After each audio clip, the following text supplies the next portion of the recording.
Gulliver Lilliput में। Gulliver को समुद्री यात्राएं करने का बहुत शौक था, जो वीरता और साहस से भरी होती थी। एक बार उसका जहाज समुद्री तूफान के कारण तहस नहस हो गया और वो एक तख्ते पर बहता हुआ समुद्र के किनारे जा पहुंचा। बुरी तरह थके होने के कारण वो वहीं लेट गया। तभी उसे गहरी नींद आ गई। जब गुलिवर की आंख खुली तो धूप उसके चेहरे पर पड़ रही थी। उसने उठने की कोशिश की मगर हिल नहीं पाया, क्योंकि वो रस्सियों से बंधा था।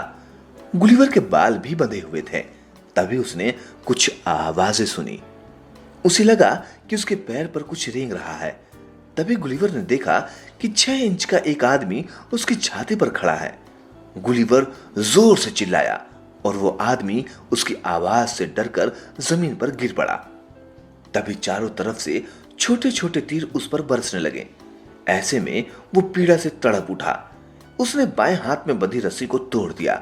यह देखकर छोटे छोटे सिपाही हड़बड़ाते हुए इधर उधर भागने लगे। कुछ ही क्षणों में वहां सन्नाटा छा गया। थोड़ी देर बाद गुलिवर ने कुछ सामान आने की आवाज सुनी। फिर उसके पास सीढ़ियों द्वारा एक प्लेटफॉर्म बनाया गया, जिस पर एक विशेष व्यक्ति चढ़ गया।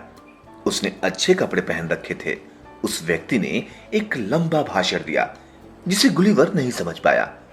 गुलिवर को बहुत जोर की भूख लगी थी, इसलिए उसने इशारे से खाना मांगा।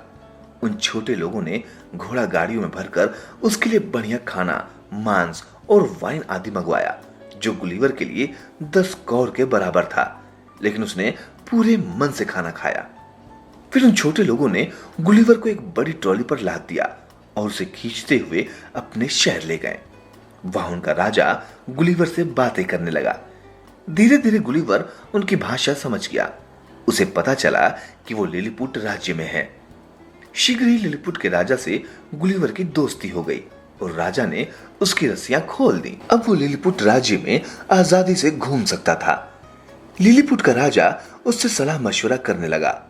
गुलिवर भी राज्य पर आए संकटों में उनकी सहायता करता था।